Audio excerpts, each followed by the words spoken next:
first I add the jeera and a slit green chili or red chili and just have it sputter. As soon as it starts sputtering, then I can add in the onions. And it's starting to sputter, as you can see, so I'm going to go ahead and add the onions now.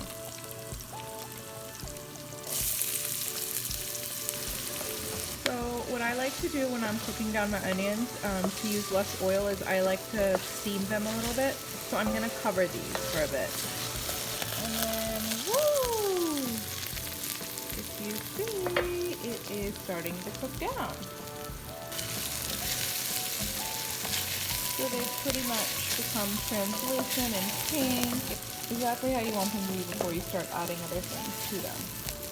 So now what I've done is I gave these 2 whistles and they became super soft. They were soaked overnight. I take 1 cup out like this and I puree it just to thicken it up. I do it because I don't like a thin gravy, but again, you can make it totally without blending the rajma, just following the recipe, and it'll come out just as good. I'm gonna go ahead and add that to the mix.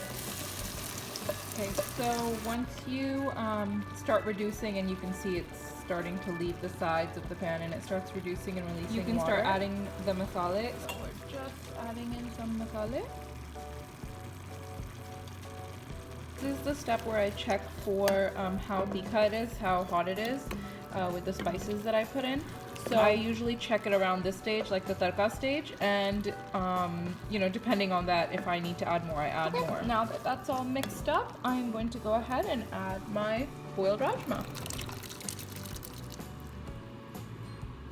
And in they go. So now once you have that all mixed up, you go ahead and you put it on like a medium heat and you cover it and you let it reduce down. I usually check on it every 10 minutes just to make sure that it's not sticking to the bottom or anything.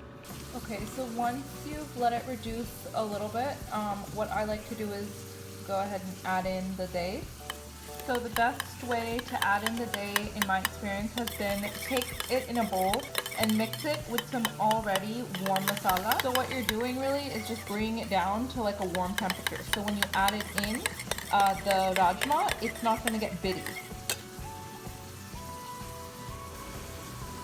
And what I mean by bitty is, I guess, you know, like what chote chote jo dane aate hai when you add in dahi in like a tomato-based curry. You don't want to get that in your rajma, which is why I mix it really well before adding it to the rajma.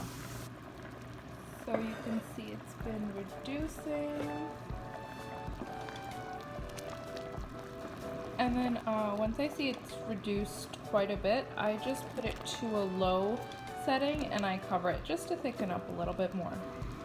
So then once you see that it's thickened up completely, you want to go ahead and add your garam masala just a bit and mix it up and turn off the heat.